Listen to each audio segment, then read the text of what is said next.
வணக்கம். ஏஞ்சல் சமையல். இன்றைக்கி நம்ம பார்க்க போகிறது ஃபிங்கர் எக். ரொம்ப டிஃப்ரெண்ட்டான டேஸ்ட்டு, ரொம்ப ஈஸி செய்கிறது. வாங்க இது எப்படி செய்யலான்னு பார்க்கலாம். 4 முட்டை எடுத்து உடச்சி ஊற்றிக்கலாம் ஒரு பாத்திரத்தில்.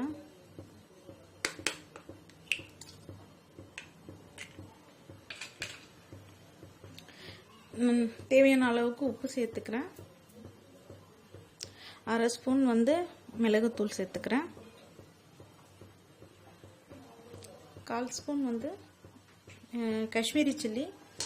இது பவுடர் வேண்டான்றவங்க சில்லி ஃப்ளேக்ஸ் கூட சேர்த்துக்கலாம். இது பார்த்தீங்கன்னா நல்லா கலந்து எடுத்துக்கலாம்.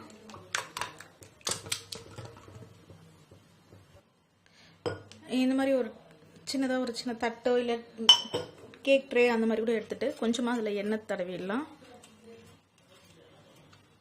எல்லா இடமும் நல்லா எண்ணெய் தடவிட்டு நம்ம இங்கே ரெடி பண்ணி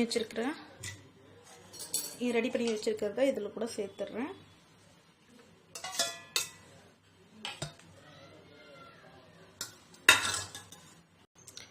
எல்லாம் பெரிய பாத்திரத்தில் தண்ணி சூடு பண்ணிவிட்டு அதுக்குள்ளே இந்த மாதிரி ஏதாவது ஸ்டாண்டு வச்சுருங்க. வச்சுட்டு இந்த ட்ரேவை எடுத்து இதுக்குள்ளார வச்சிடலாம்.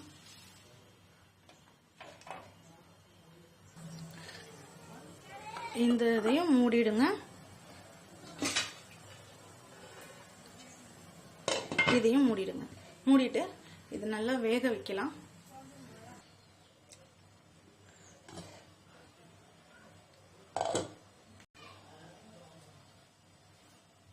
இது வெந்துடுச்சு, நம்ம எடுத்துடலாம். இதை நம்ம இந்த மாதிரி ஸ்லைஸ் பண்ணிக்கலாம். உங்களுக்கு எந்த அளவுக்கு ஸ்லைஸாக வேணுமோ அந்த மாதிரி சின்னதாக எடுத்துக்கலாம்.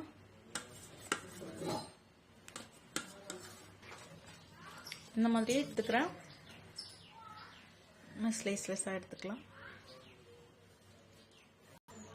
ஒரு முட்டை ஒன்று உடச்சி வச்சுருக்கிறேன். பிரெட் கிராம்ஸ் ரெடி பண்ணி வச்சுருக்கேன்.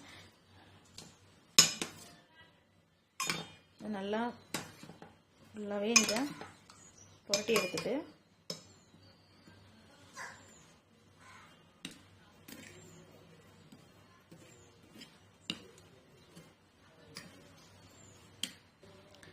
இந்த மாதிரியே எல்லாத்தையுமே புரட்டி எடுத்துட்டு பொரிக்க ஆரம்பிச்சிடலாம். நம்ம இதில் எண்ணெய் சேர்த்துக்கலாம்.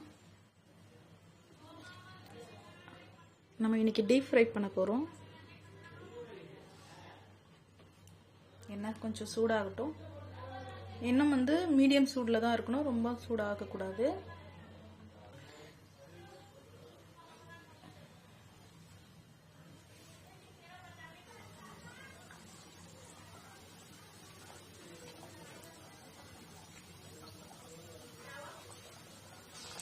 டீ மிதமான சூடில் வச்சுக்கோங்க, இல்லைன்னா கருகிடும். இப்போ இது ரெடி ஆயிடுச்சு, நம்ம எடுத்துடலாம். நம்ம எல்லாத்தையும் செஞ்சு முடிச்சாச்சு. நம்மளுடைய ஃபிங்கர் எக் ரெடி ஆயிடுச்சு. இதை நீங்களும் செஞ்சு பார்த்துட்டு எப்படி இருந்துச்சுன்னு கமெண்ட்ஸில் சொல்லுங்கள். நன்றி, வணக்கம்.